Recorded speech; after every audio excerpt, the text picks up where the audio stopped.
prière pour nous. Cette journée restera une journée mémorable. Son Excellence, Monsieur le Premier ministre du gouvernement du Sénégal, Monsieur Ousmane Sonko, chers frères, Excellence Madame l'ambassadrice d'Italie du Sénégal, Monsieur le ministre de l'économie solidaire, Monsieur le gouverneur de la région de Tambacounda, Madame le préfet du département de Koumpentoum, les honorables députés,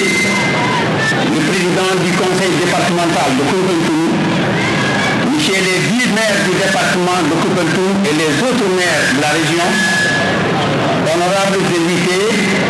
à vos rangs, titres et qualités. Chères populations du département de Koumpentoum, Monsieur le Premier ministre,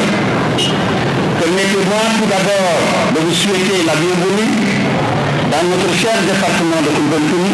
au cœur du Niani Kalankadougou. De remercier le président de la République, son Excellence M. Bassirou Diomaye Faye Diakhar Faye, et l'ensemble du gouvernement que vous dirigez, avec une volonté manifeste de rupture, et sur le choix porté sur notre département pour le lancement des coopératives productives solidaires, qui démontre encore une fois votre amour et votre détermination à servir le Sénégal. En général, et le département de Koumpentoum en particulier, qui,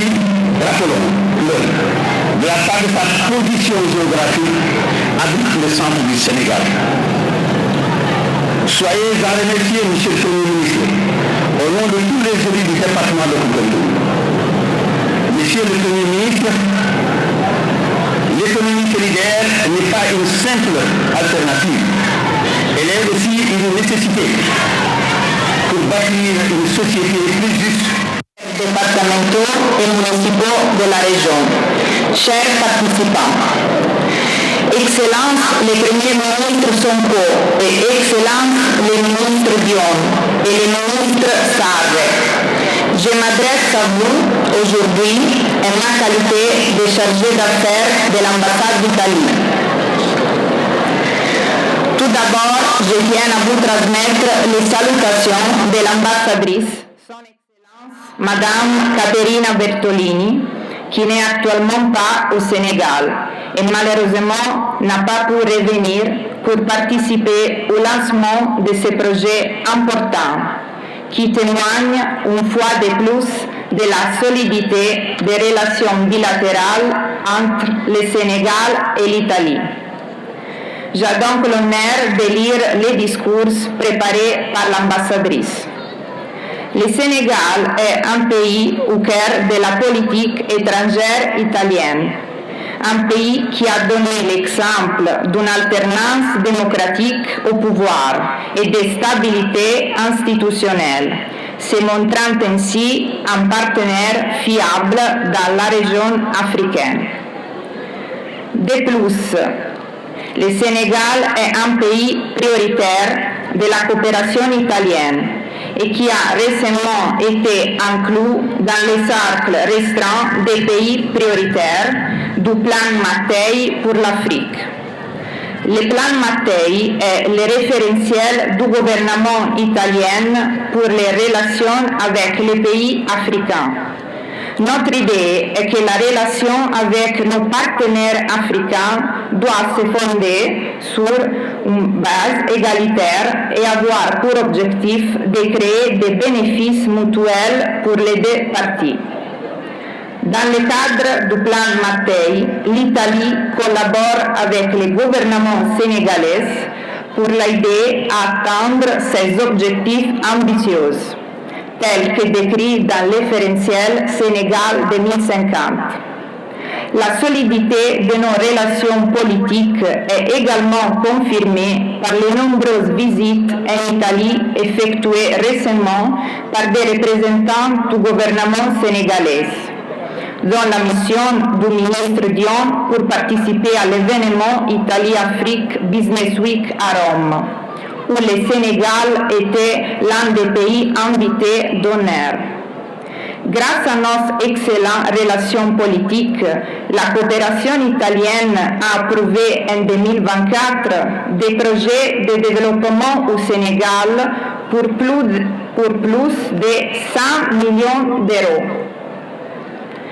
La priorité de notre action réside dans les domaines agricoles, le travail, la formation et le soutien aux petites et moyennes entreprises sénégalaises, en accordant une attention particulière aux activités économiques de la diaspora sénégalaise en Italie. Pour passer maintenant au projet Progress, cette initiative répond à des défis cruciaux des acteurs de l'économie sociale et solidaire. L'économie sociale et solidaire demeure un levier incontournable de développement socio-économique du Sénégal et ces acteurs constituent un tissu entrepreneurial endogène qui doit être accompagné et structuré afin de pouvoir exprimer tout son potentiel, en diversifiant les activités en fonction de la vocation sociale, culturelle et économique des territoires. Pour l'Italie, le Conseil de développement territorial est fondamental pour expliquer notre modèle de développement, qui a commencé justement dans les petits territoires et grâce au travail des familles. Le soutien aux territoires et aux familles est essentiel en Italie, au Sénégal et partout ailleurs, car le premier choix des personnes est de réaliser leur projet de vie dans leur propre pays. La migration doit devenir un choix responsable et non une obligation en l'absence d'alternatives. Ce programme permet de booster la production par la consolidation et la création de richesses et d'emplois et de contribuer à l'amélioration des revenus, au développement des terroirs selon leur vocation. Facteur d'inclusion sociale et financière, mais aussi de développement durable. Pour atteindre cet objectif ambitieux, le ministère en charge de cette initiative envisage également d'impliquer les Sénégalais de la diaspora présents en Italie et désireux d'investir dans leur pays d'origine, en transférant des compétences et des ressources acquises au fil du temps. Son Excellence, honorables participants, avant de conclure, je tiens à remercier le gouvernement sénégalais pour son engagement à promouvoir et à favoriser les relations entre l'Italie et le Sénégal. Des amis de longue date qui continueront dans l'avenir à collaborer selon les principes du respect mutuel, des bénéfices réciproques et de la coopération loyale. En conclusion, je voudrais souhaiter une excellente réussite de cet important programme à tous les acteurs impliqués, qu'ils soient institutionnels, économiques et sociaux, publics ou privés, sachant que le développement futur du Sénégal aura besoin de la contribution de chacun d'entre vous. Je vous remercie de votre amable attention. Merci. Ministère bi li ko tax a jóg mooy ñoŋal li nga xam ne si mooy courant bi wàllug électricité ndax kenn mënta def économie sociale et solidaire ci amoo courant bu doy looloo waral ministre bi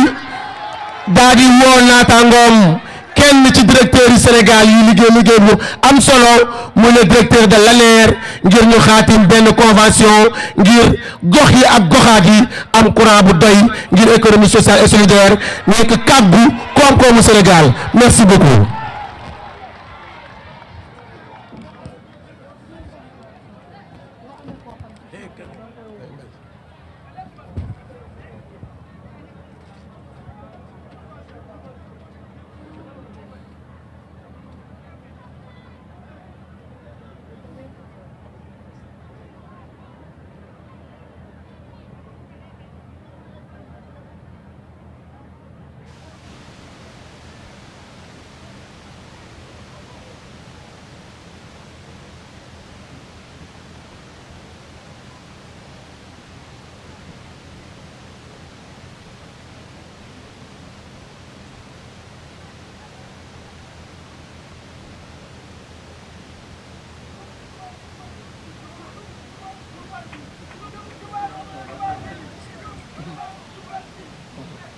Merci beaucoup.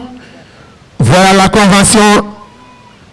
Voilà le contrat qui est scellé entre Monsieur Ousmane Sonko. À vous la parole. Merci beaucoup.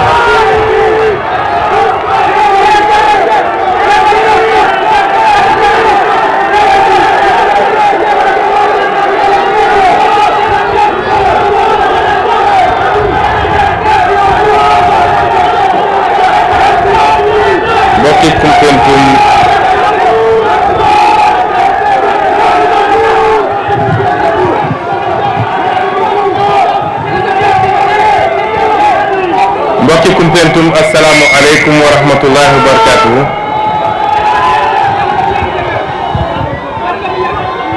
Excellence Madame l'ambassadrice de la République d'Italie au Sénégal, représentée ici par Madame la chargée d'affaires, Monsieur le ministre de la microfinance et de l'économie sociale et solidaire, Monsieur le ministre de la fonction publique, Monsieur le ministre de la formation professionnelle plutôt, Monsieur le gouverneur de la région de Tamba, Madame le préfet du département de Koumpentoum, Monsieur le président du conseil départemental de Koumpentoum, Monsieur le maire de Koumpentoum, Messieurs, dames les sous-préfets, honorables autorités religieuses et coutumières ici présentes, chères citoyennes et citoyens résidents de Koumpentoum, chers invités, je vous salue et profite de l'occasion pour vous exprimer toute ma satisfaction d'être parmi vous pour le démarrage de ce programme ô combien important pour la réalisation de l'agenda 2050 et pour la transformation du Sénégal, tant pour le symbole que pour la dimension politique, économique et sociale. Mais avant, permettez-moi de réitérer mes vœux à l'endroit de la communauté chrétienne et de la communauté musulmane pour le carême et le ramadan qui, cette fois encore, sont célébrés dans la communion, puisqu'elles se chevauchent, nous donnant une nouvelle occasion de puiser dans nos intarissables richesses sociales et culturelles de partage, de prière et de communion. Mesdames, Messieurs, les membres de mon gouvernement et moi-même magnifions cette cérémonie qui consacre d'une part le lancement officiel du programme d'appui aux acteurs de l'économie sociale et solidaire et d'autre part le lancement des coopératives productives solidaires représentant de véritables leviers d'appui au développement des terroirs au Sénégal. Cette nouvelle ambition repose sur notre conviction forte que l'économie sociale et solidaire constitue une excellente opportunité de développer nos terroirs. Nous portons beaucoup d'espoir quant à la capacité de ce programme à impacter, et ce, de façon durable, les conditions de vie de nos concitoyens. Il faut le dire, dans les dynamiques modernes vers le développement endogène, l'économie sociale et solidaire s'est positionnée comme un puissant instrument de politique de transformation socio-économique. Et c'est pourquoi elle occupe une place de choix dans la stratégie nationale de développement 2025-2029. Parce que cette approche a fait des résultats dans le monde. Parce que les données de terrain et les retours d'expérience le montrent, nous savons que l'économie sociale et solidaire permet aux acteurs d'être suffisamment outillés pour être compétitifs en disposant de mécanismes internes comme externes qui favorisent la création de richesses par des emplois décents et durables. C'est la raison pour laquelle le gouvernement, par le truchement du ministère de la microfinance et de l'économie sociale et solidaire, que je félicite au passage, a mis en place le Progress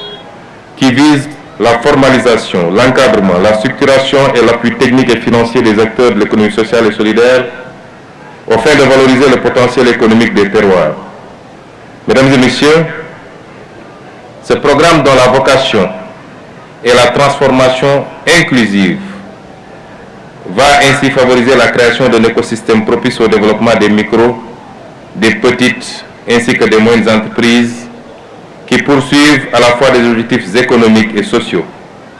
Dès lors, le Progress va permettre aux acteurs du circuit social et solidaire d'accéder durablement à des emplois décents,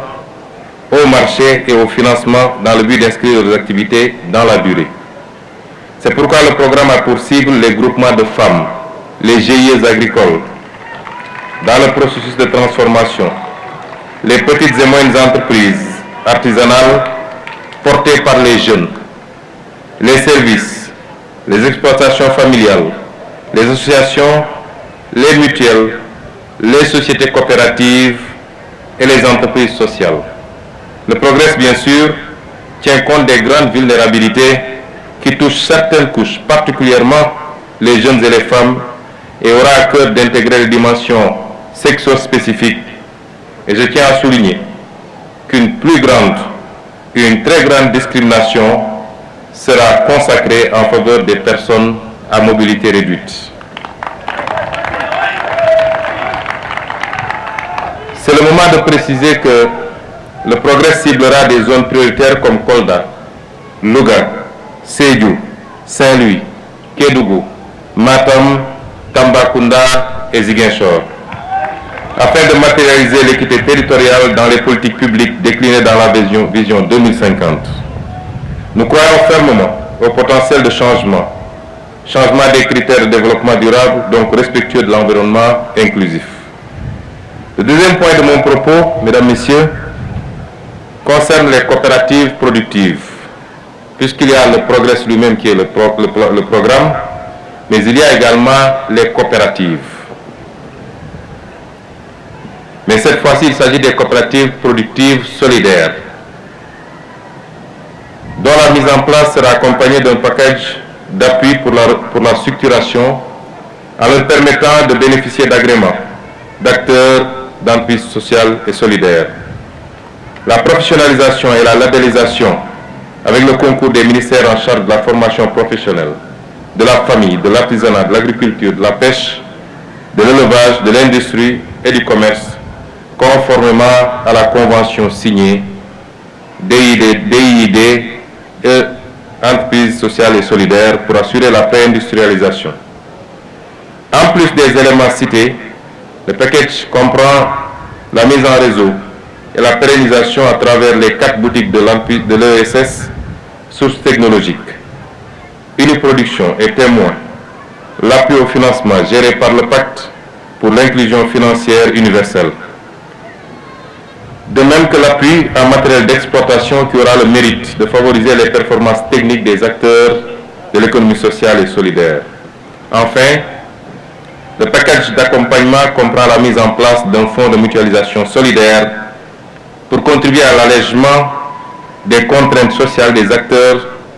de l'économie sociale et solidaire et à l'organisation des achats groupés à travers un système de centrales d'achat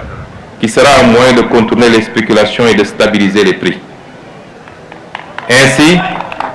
l'objectif sera de faire de sorte que chaque ménage ou le maximum de personnes soient membres d'une coopérative. Il faut aussi relever que le dispositif mis en place sera accompagné par le Fonds d'appui à l'économie sociale et solidaire en termes de formation et d'accompagnement matériel. Je terminerai par exprimer notre profonde gratitude à tous ceux qui ont rendu possible ce programme. Au premier chef, je pense à l'important appui du gouvernement italien. Madame l'ambassadrice, je vous transmets ici les sincères remerciements de son Excellence, le président Bassirou Diomaye Diakhar Faye, pour votre appui, qui est un appui capital et qui permettra d'impulser un changement d'échelle dans la production locale, de créer des circuits d'innovation, d'impacter la vie de millions de personnes qui ne demandent qu'une activité qui pourrait changer le cours de leur vie. mbokk yi ñu ngi leen di nuyu di leen siyaare di leen gërëm ci tertu bi nga xam ne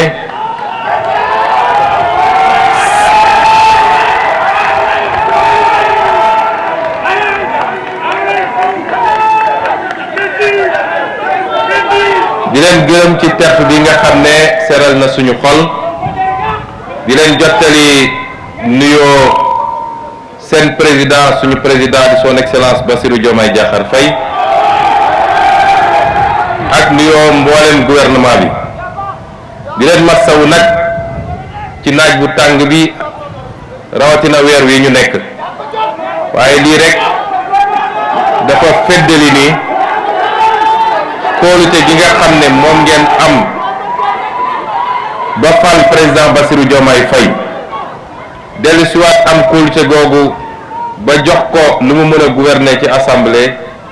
kóolute googu mi ngi fi ba tey ñu ngeen ciy gërëm di leen sant te di leen wax ni bu soobee yàlla li ñu diglanteeg yéen te ñu nekk ci bés bu ne insha rabbi dinañ ko dox ba mu mat sëkk te di ngeen ci teg seen bët. dañu wax li jëm ci koom-koom waaye balaa may dugg ci mbirum koom-koom naan wax ni dëkk bii dëkk gu ma xam la yàgg fee ñëw di fi fanaan yeewu am jafe-jafe ci ndox gu ñu sangoo kon xam naa problème bu dëkk bi xam nañ nit ne jafe-jafe yooyu moom ngeen di dund bés bu ne moo tax bi ñu yegsee ñun dañu ne réew boo koy defar da ngay commencer ci cappaandaw ba réew kenn du ko dëbb daaxe réew kenn du ko bricoler réew kenn du ko lijjanti réew dañ koy tabax kuy tabax nag da ngay door ci fondation suñu waxee fondation nag mooy bu dëgër këcc ndax mën nga parax-paraxee ab fondation daal di teg say brique waaye bu ñu doxee tuuti bâtiment bi weng wala mu ndërmelu loolu la ñu fekk fii ci Sénégal ndax yéen ñëpp yéen a ngi seetaan li xew ci réew mi gis ngeen ni bi ñu càmbaree ba noppi la ñu gis ak lañ leen waxoon ñoom wute na loolu mooloo andi jafe-jafe yi ñu fekk ci réew mi ñu ne loolu nag faw ñu dabu ko ak jafe-jafe yi nu mu tar faw ñu dabu ko dabu nag mooy li jiitu ci yitu sénégalais yi mooy nañu am ndox bu doy bu ñu naan bu ñu sangoo bu ñu fóotee waaye bu ñu bayee mooy nañu am courant ba fu ñu ay féete ci Sénégal mën a taal lampam mën a charger téléphone am te du ko jéggaani mooy nañu faju ci paj bu baax ak njëg gu yomb mooy dund gi na wàññeeku ba ñëpp yéeg ko ak yu mel noonu li tubaab di wax les services sociaux de base moo tax fii ci Koumpentoum xam nañ seeni problème ñu ngi ciy andi ay saafara ci lu gaaw ci programme bi nga xam ne lancé naa ko temps yële ñu lancé ko fële ci Fass Touré Koumpentoum am na ci wàllam ma limal leen ci lu tuuti rek mooy am na un système complet li ñuy wax forage multivillage ak château d'eau bi nga xam ne ñu ngi koy waaj a commencé fële ci commune de Payar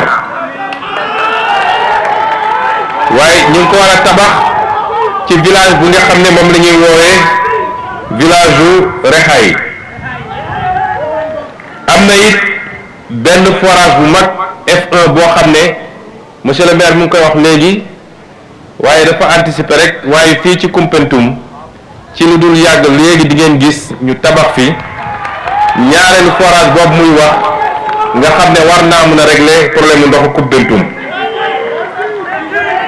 am na forage renforcement bi nga xam ne ñoo ngi koy tabax dëkk bi ñuy wax Lofé ci commune de Koutiagaydi am na château d'eau bi ñu war a def Fass Ndimbelaan commune de Bamba Thialène am na château d'eau bi nga xam ne ñu ngi ko war a def ci dëkk bu ñuy wax Kaba commune de Kahen am na château d'eau bi nga xam ne ñu ngi ko war a def ci Sam Ngayeen ci commune de Bamba Thialène am na forage bu ànd ak château d'eau bi nga xam ne moom la ñu war a def ci commune de Bamba Thialène ñu tekki ni ci li ñu wooyee phase 2 projet de mobilisation des Jeux de Niandia Bolong bi nga xam ne Promoren moo koy def moom la président Bassirou Diomaye Faye ñëwoon inauguré fan yi rek ci Koungheul ñu ne ci programme boobu dina toucher juróom benn commune bu département bi ci li jëm ci mbay mi ak ci càmm gi ak ci napp gi ndax fii mën nañ fi def pisciculture ak yeneen. xam ngeen département de Koumpentoum département la boo xam ne capacité am ak potentiel bi fi nekk néew na mu am ci département Sénégal loolu moo waroon ci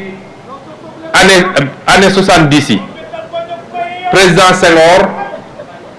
bi mu gisee ni bassin arachidier bi fi amoon ak sécheresse bi amoon ci année 70 yi bassin arachidier bi ak appauvrissement des sols dafa mel ni mi ngi essoufflé wu ci la ne nañu dem ci li ñuy tuddee les terres neuves ndax suuf si fi nekk nangu na bari na ñu ne kon nañu fexe ba convaincre ay population ñiy jóge booru Diourbel ñiy jóge booru Bambey ñiy jóge booru feneen ak feneen ñooñu la ñu ne nañu ñëw occuper terres yi ñu jàppale leen pour ñu liggéey rawatina ci mbay mi lii problème bi rek mooy dañoo yeggaliwu woon liggéey boobu nit ñi ñëw nañu ñu ngi fi ba léegi waaye li ñu leen waroon a gunge ci aménagement ci aménager terre yi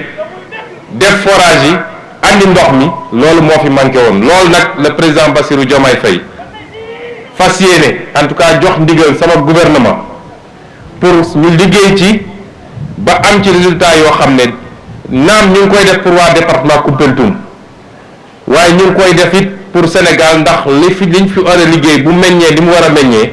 Sénégal yépp a ciy gis boppam parce que autosuffisance la ñu bëgg a am.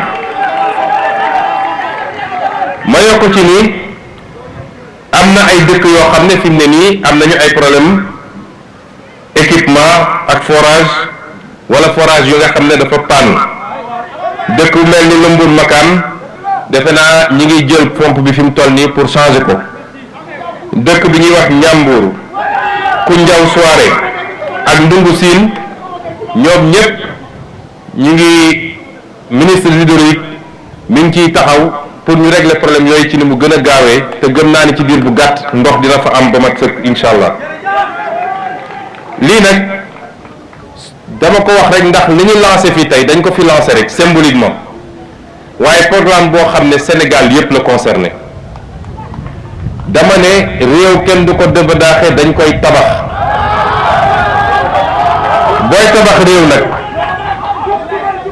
lay tabax réew dëgg-dëgg mooy koom nag tekkiwul nga dem leb xaalis bu bari ne maa ngi tabax ay immeuble Dakar maa ngi tabax ay stade koom mooy boo utee xaalis muy liy jóge ci réew mi ci seen lempo gi ngeen di fay wala li ngay dem lebi wala li ngay dimbalee nga yóbbu ko fu ñuy defee production mooy bay mooy càmm mooy napp ak lépp lu niroog loolu foofu ngay yóbbu alal gi daal di def nag luy désenclaver zone yooyu ba lañ fa meññal mën koo transformer foofu wala ñu mën koo yóbbu facilement mu dem ci yeneen dëkk yi loolu mooy suñu gis-gis loolu mooy suñu programme waaye programme boobu pour mu doxit il faut ñu organiser nit ñi ci liggéey loolu mooy économie sociale et solidaire économie sociale et solidaire li koy teg économie tout court mooy soo jëlee économie ñu yemale ko foofu nit ñi lañ ciy ut mooy jiital nu may fexe ba am bénéfice bu mag a mag ki lay abal xaalis yitteem mooy lu muy def ba fayeku la teg ci taux d'intérêt bu rëy ki nga xam ne moo lay ñëw jox matériel nu muy def mooy yitteem mooy lu muy def ba teg ci marge bu rëy parce que moom poosam la xalaat waaye soo ci yokkee social et solidaire mooy li ko njëkk a jóg mooy solidarité ñu fexe ba nit ñi rawatina ñi nga xam ne ñoom la yàlla nattu ñu gën a ndóol ci société bi ñu fexe ba ñoom ñu teg leen ci benn circuit boo xam ne dinañu am financement ci njëg bu seerul suñ ko mënee def li ñuy wax sax xardu ay mooy lebal naa la te duma ci teg intérêt li ma la laaj rek mooy fexeel ba fay ndax gore loolu dafa bokk ci gore ndax suñ la lebalee nga fexe ba fay loolu mooy tax ñu mën a lebal sa morom ëllëg moom it mu dem ñu ne soo koy jox matériel di nga ko jox ci anam boo xam ne du cher wala di nga ko subventionné matériel bi état bi def ci dooleem waaye ñu organiser leen ba ñoom ñu am ay kuréel yu ñuy daje it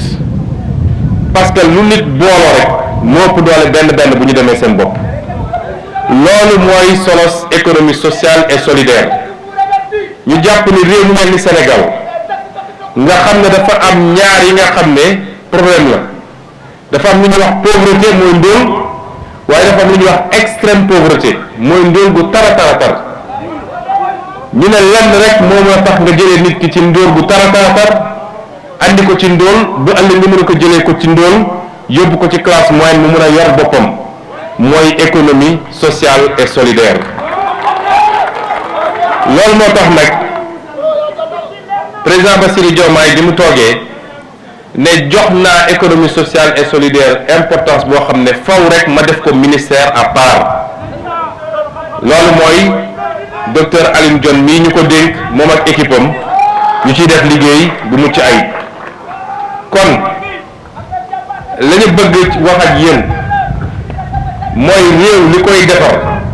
bokk na ci ay njiit yu am gis-gis seen loxo set ñu bëgg réew ma waaye faw ñu am askan bu leen gunge faw ñu bokk gis-gis bi ak askan wi faw rek ñu xam ni dañuy teg brique après brique li ci am solo mooy tey ñu ngi ci 2025 bu ñu demee ba 2027 ñun ñëpp ñu dajewaat fii Koumpentoum ñu xayma lan la ñu jot a def ci jéego loo xam ne waa Koumpentoum gis nañ ko waaye du loo xam ne bés bu nekk ngay xëy ne tey programme Koumpentoum yëpp sotti loolu États-Unis sax mënu ko ci réewum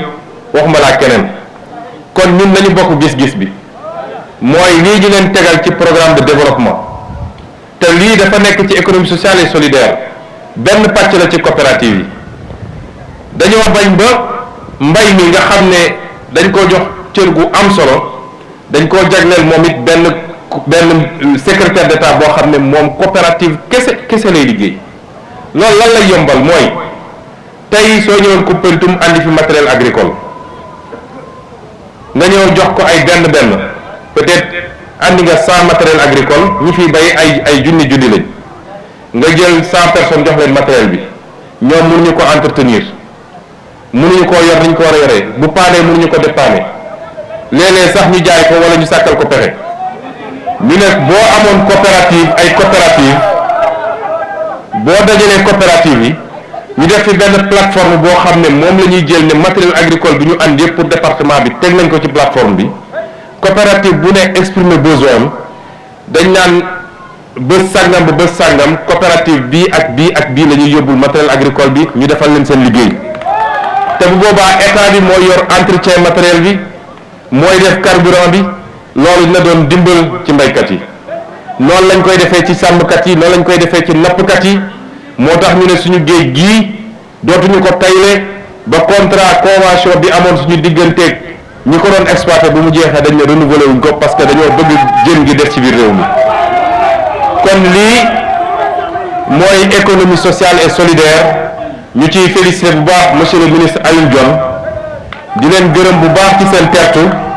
di gërëm it gouvernement italien bi nga xam ne ñooñu ci jàppale may ñu ci doole